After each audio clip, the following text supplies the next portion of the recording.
Yan, luto na mga lods. Ready to eat na. For today's video mga idol. Yan, alam na this.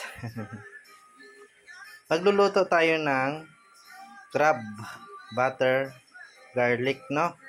Itong crab, no, mga lods. Kagat to ng alimango mga lods. Ang lalaki, no? Yan, ang gagawin natin dyan ay i-butter garlic natin. Masarap yan mga lods.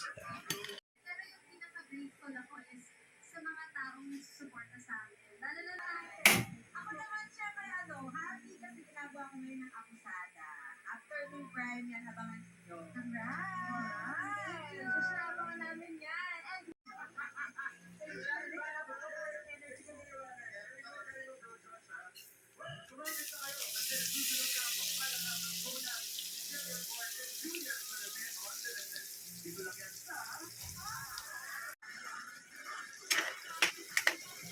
Kailangan mga lods, matunaw yan lahat. Mekos-mekos na lang natin yan. Ayan, pag maraming garlic, swabe yan. Low fire lang dapat, low fire. Ayan, low fire lang para siya masunog. Kaya matunaw yung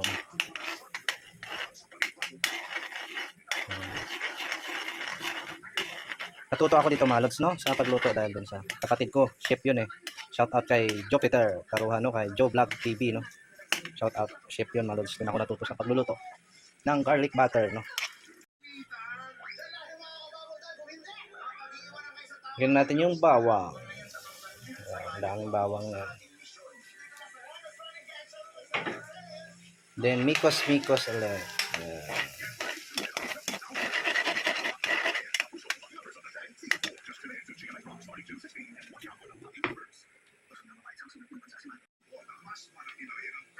Natin ng sibuyas.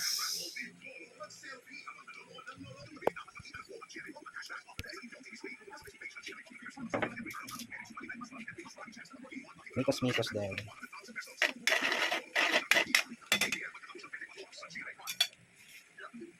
Tingnan natin yung crab. Crab natin. Ito na yung crab natin mga lods, no? Bago natin isalang dun sa butter, ay dinkrakan natin, no? Binasagan natin mga kagat, no? Ayan. Nabasag yan. Ayan. Para pumasok agad yung lasa, no? Ayan, sobrahan. Ayan, ganun mga lods. Kasi laki niyan. So, mabilis lang din ano. Ito mga lods, no? Lagyan natin ng asukal mga lods muna. Yan ang nagpamalinam ng mga lods, no? Ang asukal. Optional mo na lang mamaya yung optional mo na lang mamaya yung magic sarap, no? So, pwede mo din naman ilagay yan kung gusto mo. So, para paglagay mo ng may lasa, no? Lagay mo ng crab, may lasa. Ito na yung crab. Palayan natin. Kaya na mag-ikos-ikos na. Daming bawang nun sigurado. Ano na to? Pakuluan pa ito ng 30 minutes, no?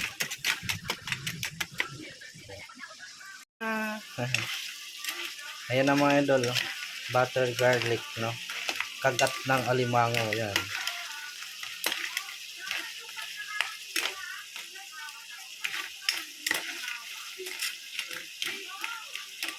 Kailangan nyo basagin mga lods nung kagat niya para pumasok ang ating bawang, no, na may butter, no.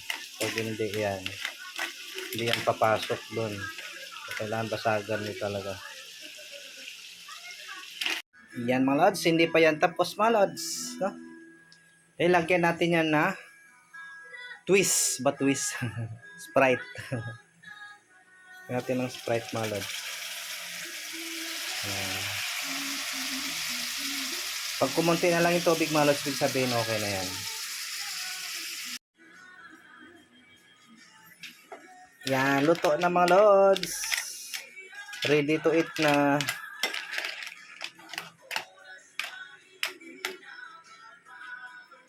Suabe. Kain tayo mga lod. Yan.